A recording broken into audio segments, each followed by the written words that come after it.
welcome to another episode. No, not another episode. We're in season 2. Shit, bro. long way, Xavier. We made it. We finally made it, season 2. Shout out to everybody who watched the roundup. I appreciate the support. Shout out to everybody who shared. I appreciate the support. And don't forget, subscribe, man. Subscribe. Like the videos. We're on the road to getting more subscribers. But, bro. Season 2, man. Season 2, you know, it's been crazy. Yeah. Thank you for the love, like the Don already said. Thank you for the love. Thank you for sharing. Thank you for talking about the show. Yeah. We already know that we're up there with the greats. But yeah, thank you. And they know. So season 2, let's push for bigger numbers, Let's push for bigger numbers and let's do this. Alright, so let's just start off with the EPL, right? We've seen Chelsea acquire a lot of players. We've seen now just Liverpool acquiring like 2 great players. We've seen Everton also like getting, you know, a good squad with them. How do you feel about the EPL? Let's start with Chelsea, like you said. Yeah. Chelsea, let's look at the players that they got. They got world-class players. Yeah. But then the problem is, how do you integrate world-class players into a world-class league? On paper, you would like to think that Chelsea are going to do well, you understand? On paper. But sadly, football is not played on paper. True. If you look at the players they have, Thiago Silva has to be one of the best defenders in the past decade, without a doubt. True. So he's a good addition. Hakim Ziyech, playmaker of note, my personal favorite player. Hakim Ziyech, he's a great player. He will provide a lot of opportunities for his teammates. Timo Werner, an explosive striker. And we spoke about him also. Yeah, an explosive. He reminds me actually of Jamie Vardy. Jamie Vardy has that Vardy feel to him, you know. You could say he's like the German Jamie Vardy. Yes, he has that aggressive running to him. You understand that? And the EPL needs that aggressive running. So he's a good addition. And we're gonna look at the other players that they already have. So this is my problem with Chelsea. Like, how do you fit those world-class players? Oh yeah, sorry, they also got Kai Havertz, you know, the German wonder kid, you know. Like also how Ben Chilwell as well. Like it's like they got a new squad, basically. and they kept Kepa, unfortunately. I mean they're quiet. Who's this guy? Mendy. Yeah, that Mendy guy, but I don't know much about him. He's from Liga apparently. Okay. So not much is known about him. So hopefully for the Chelsea fans out there, he's better than Kepa, you understand? Hopefully, yeah. So going back to Kai Havertz and all the other players I mentioned, he's a playmaker. But if you look at him and if you've watched this game, I feel like a lot of people may have not watched this game because they might have been sold into the hype. But I've watched this game. He's actually quite slow, you know.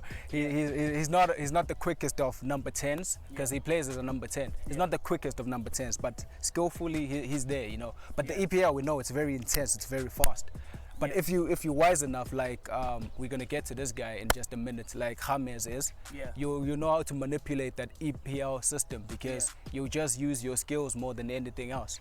Definitely. So I don't think necessarily Chelsea are gonna kick off well as everyone expects them to, because it's hard to just come into a new league and do well. But it's gonna take some time. Maybe in the next 2 seasons, Chelsea might be the Chelsea that people think are gonna be this season.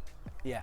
And then how do you feel about Lampard's play and just looking at the players he acquired? Are these the type of players that he needed to take Chelsea from 4th place to maybe even winning the EPL?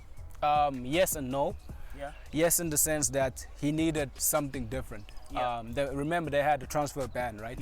So we know Abramovich is not scared of spending money. He's a billionaire, for crying out loud. So I feel like they also wanted to show everyone that they can still spend, you know. So hence why they just went and bought literally everyone. So yes and no. Yes, in the sense that they needed new players, you know. You have to go from 4th to 3rd to 2nd to ultimately 1st. I'm sure that's his goal. No, in the sense that Chelsea had already had decent players. Chelsea had a decent season, you know, by their standards. They had a very, very decent season. We had a lot of guys stepping up, Mason Mount, to name a few. Olivier Giroud, not a lot of people's favorite, but he's my favorite because if we talk about a striker, he's very productive, you know. He scores goals.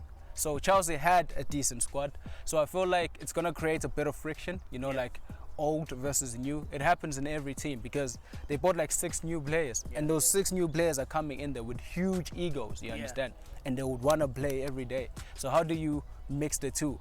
the guys are going to be like, but coach, we've been here, we've tried, we've showed you that we are capable, and then you go buy 6.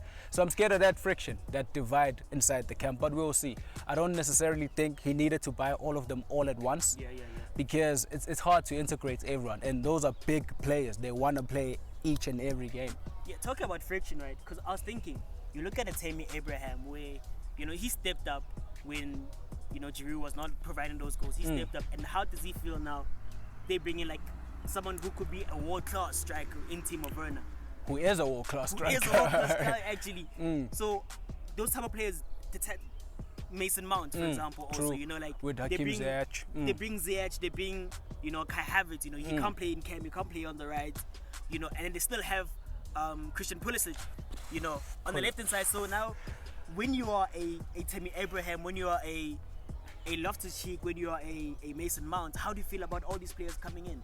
It's very draining. I'm a footballer myself, so I understand what they're personally going through at the moment, because you feel like the coach doesn't trust you that much. You understand, because you're like, coach, I've been here doing my thing, showing you that I'm capable, and then you go and buy people in my position. So that really says to me, I haven't impressed you that much. And as a player, you feel like you've done all that you could possibly do, you know, and to earn your manager's trust.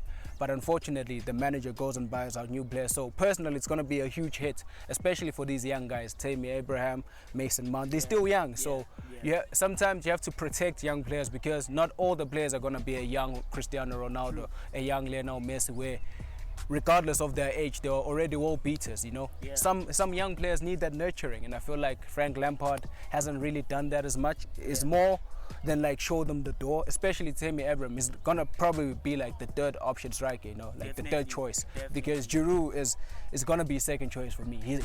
He's good, he's productive, and we saw last season as well that Lampard was actually trying to push him out of the team, because even though he was scoring, but he wasn't starting, so that tells you something. And Mason Mount, to be honest, on paper, Hakim Ziyech and Christian Pulisic and Kai Havertz are all better than Mason Mount, you know. So you're struggling to actually see a position for Mason Mount, and he's actually a decent player. But the one advantage they have, it's something that we don't want to talk about, but we have to.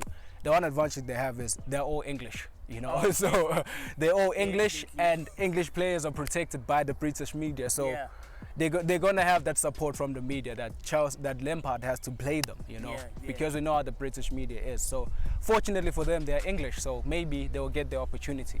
And then now there's these rumors that, you know, Lampard also wants a Declan Rice, when they still have someone like Jorginho, Kovacic, and Galo Kante, who is rumored to be on the transfer list for them. I feel like it's an abuse of power, like I said. They knew that they had a transfer ban. Now I feel like they're just abusing their power. You know, it's like we can buy whoever player we want to buy, because they don't need Rice, to be totally honest. Sometimes just because you can buy a player doesn't mean you should buy a player. You know, for example, for how many years have we heard the rumors circulating with Madrid and Mbappe, you know? Just because Madrid, you understand, just because Madrid can afford Mbappe doesn't mean they need to go out and buy Mbappe, you understand? Because they still have Benzema, you understand? So in Chelsea's case, they don't have to buy Rice. They have Jorginho, like you mentioned, Kovacic, who was their player of the season. They had Kante, who is still regarded as one of the best players in the world, you understand? So I don't think they need Rice. I personally don't. So it's more of an abuse of power from Abramovich and his board.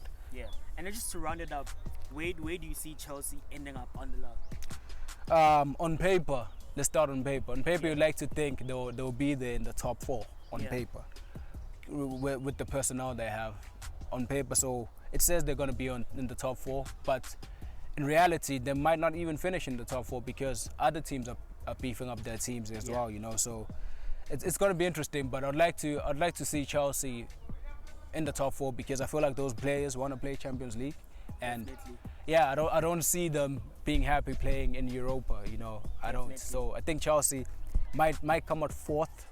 It's not going to be the season that most Chelsea fans expect. Exactly. We have to be honest. It's not going to, because when those players came through, they're like, we're going to win the league.